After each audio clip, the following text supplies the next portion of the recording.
What? This is gonna be awesome. You're a memory now. What's up, guys? Happy Homebrew Wednesday. This is my first Homebrew Wednesday. Been watching videos for a long time, but I decided with the new year I'd start doing it myself. I'm at work right now, that's why I don't have a beer in my hand. But I brewed a beer on New Year's Eve day, so Saturday. It was a Vanilla Oatmeal Stout, and I'll put the recipe in the video. And that will be part of what my video is brewing that beer. Another part of it will be showing you my setup, my kegerator, stuff like that. So, yeah. Kegged a porter last night that I'd brewed a couple weeks ago. Tasted it on New Year's Eve day, and it was delicious. So I've got it cold conditioning in the keg right now. I'll get it carbonating probably this week sometime. But you'll see the other beers I've got in the kegs. And that's pretty much it. Happy Homebrew Wednesday, and hope you guys enjoy. If you see anything I'm doing wrong, let me know. I probably won't put the whole brewing video up here since most of you guys are brewers. I might do that whole video as a separate video for new brewers and stuff like that, but throw a little bit of it in there. Didn't have many problems. My burner fucked up on me. Had to duct tape the timer shut. I never had an issue with the timer before. But anyway, shout outs to Hookie Homebrew and Glitch and B Meyer 44 and Terpazian, whatever his name is. You guys not only got me into doing all grain, but y'all are the videos who I watch on a regular basis. I watch Dorf and SJ Poor and Craig Tube and all those other guys. But anyway, here's the video from Saturday. Happy Homebrew Wednesday. We're here in Memphis, Tennessee. It's a nice 60 degrees out today. I'm brewing up a Vanilla Oatmeal Stout, recipe that I came up with. It uses 10 pounds of British pale malt, 1 pound of flaked oats, 1 pound of roasted barley, half pound of chocolate wheat, and a half pound of Crystal 60. My strike water is heating up behind me. I'm heating it up to about 175, and this is going to be a pretty thick mash. I think I did 1.1 pound or 1.1 quarts per pound. So it's going to be about a 3.6 gallon strike water. And then I'm going to use about a half gallon per pound Sparge, so it'll be 6 point something gallons for the Sparge. But the strike water is about 165 right now. Waiting for it to get up to 175, and then I'll dough in my grain. So I'll see you then. So my strike water is at 175, which is right where I want it. I'm going to go ahead and get in here.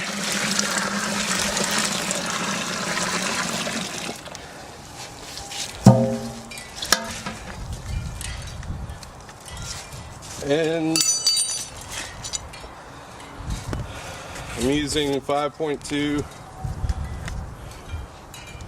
It's a tablespoon of 5.2. A little bit more than that. And then we'll get this closed up.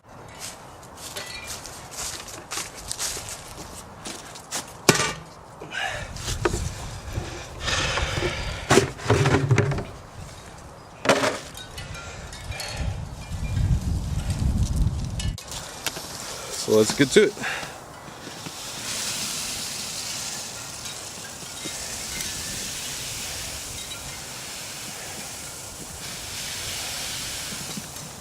It's about half of them. So we'll get all this mixed in.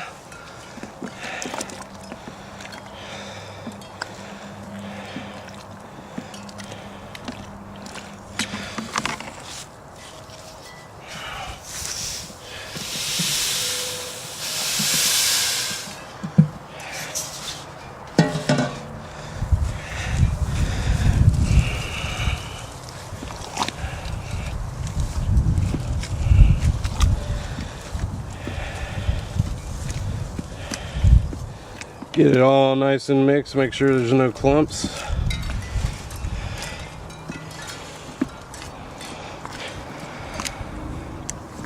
Like I said, this is going to be a real thick mash. So this is about the consistency I'm wanting. Fucking dough balls.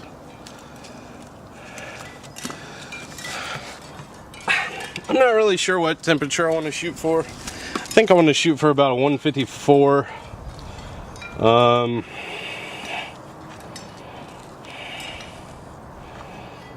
153. Smells phenomenal.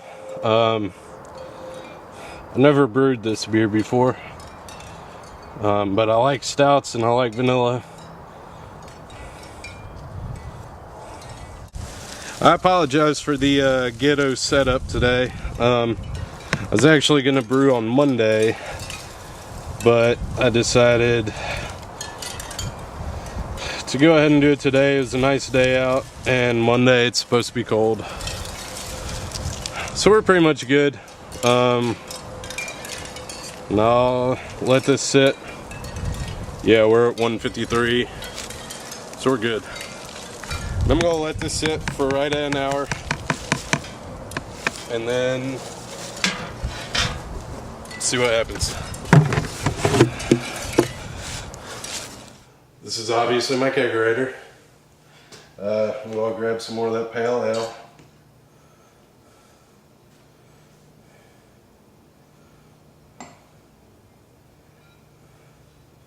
Here is the beer fridge.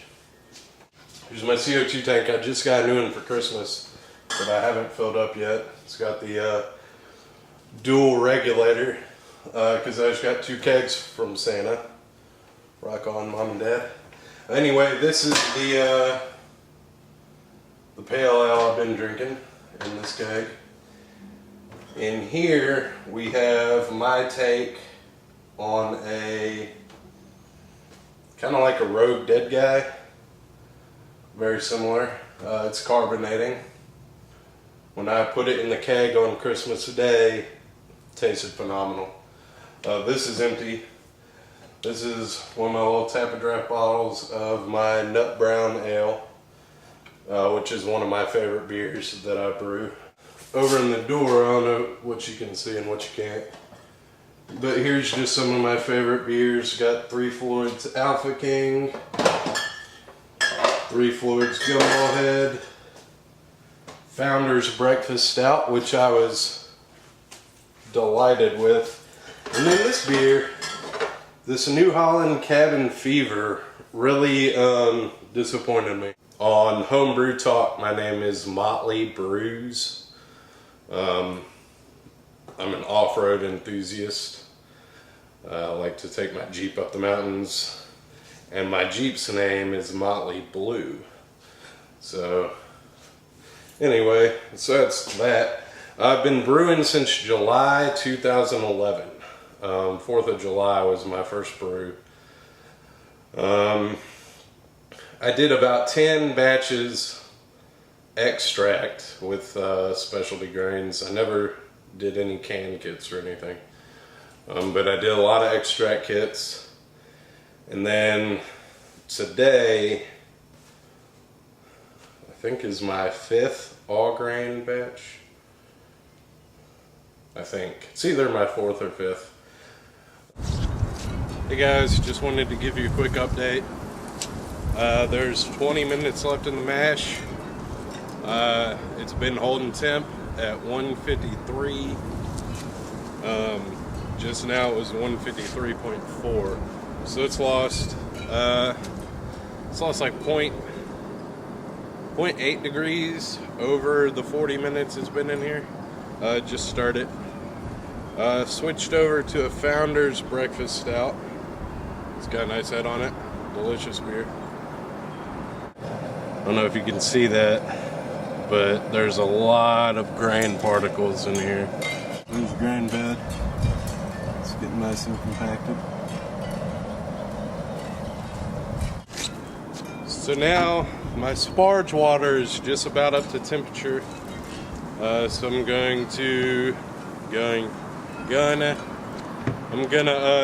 go ahead, take the top off of this. Take the top off of that.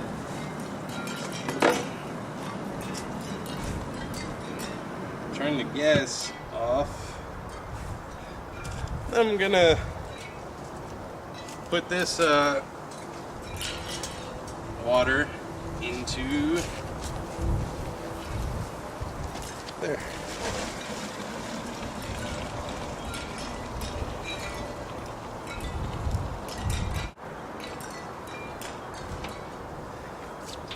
We've got a little bit left over. But I'm gonna grab my spoon here and just stir it around again. Nothing too fancy. This is right at 170. Yeah, this is right at 170, which is right where I want it. I don't want it to go over 170. But I'm pretty happy with 170, 169. So we're just gonna let this sit here and do its thing for about 10 minutes. And we'll see how we do. So we've completed the Sparge. It sat at about 170 degrees, 169 it got down to for about 10 minutes. And I'm collecting the second runnings in my boil kettle. I'd say I've probably got about five gallons or so in there right now. I'm looking for 6.5. So when that happens, I'll start heating it up. So right now, we're at that point in the brew day when you switch to water because you're getting way too drunk, way too quick. I did want to mention that I'm going with 1.5 ounces of Northern Brewer at 60 minutes. Here's the 1/2 ounce right here. Here's the 1 ounce.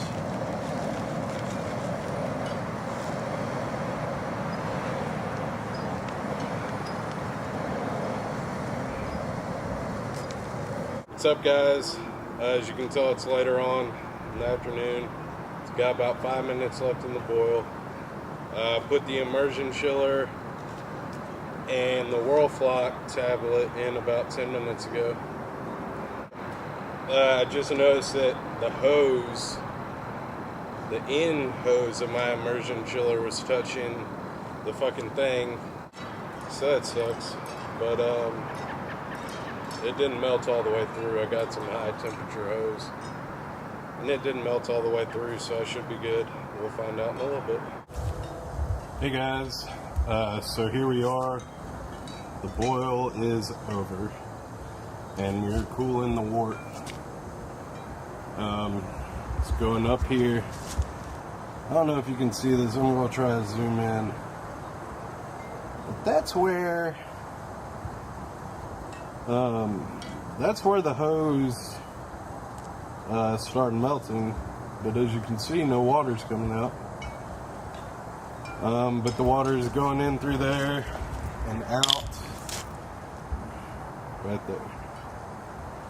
So as soon as this gets chilled down, I'll let you know. I'm about to start with the sanitized spoon, and from there I'm gonna get down to about 65, hopefully 60 maybe, and then pitch these. So I'll see you when I'm transferring. Alright, bye. What's up, guys? So I just finished editing the Homebrew Wednesday video, which was the brew day video, and forgot to mention about yeast. There was a whole section on the yeast fuck up, but I didn't put it in there. For this beer, I was planning on using Wyeast smack pack of the London special yeast. I never used liquid yeast before. I've been sticking with SO4, SO5, and pretty much Nottingham. But decided that I wanted to try the London special yeast and was going to make a starter for it. But because I decided to brew on Saturday instead of Monday, I didn't have time to make a starter, so I smacked it before I brewed. Swelled up nice and big, shook it around a lot. Every time I went inside, I shook it. And when I went to pour the yeast in a couple hours later, there was hardly any yeast. Certainly not the 10 billion cells that the smack pack advertises. So I ended up dumping that in there, and then the next day, Sunday, I ended up throwing in a pack of SO4 when I saw how little yeast was in the smack pack, and now I know why you need starters.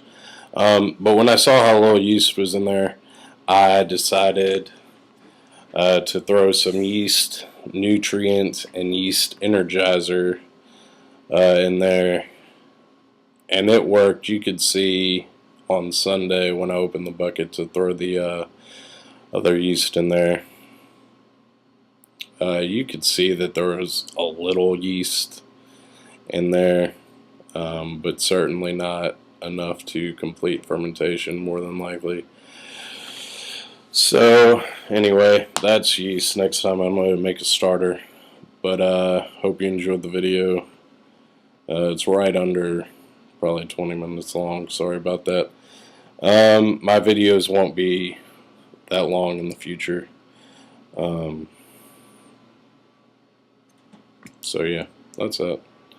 I hope you enjoyed it. Happy Homebrew Wednesday. I'll be home in just a few minutes, so I'll grab a beer then. But stay thirsty and keep brewing.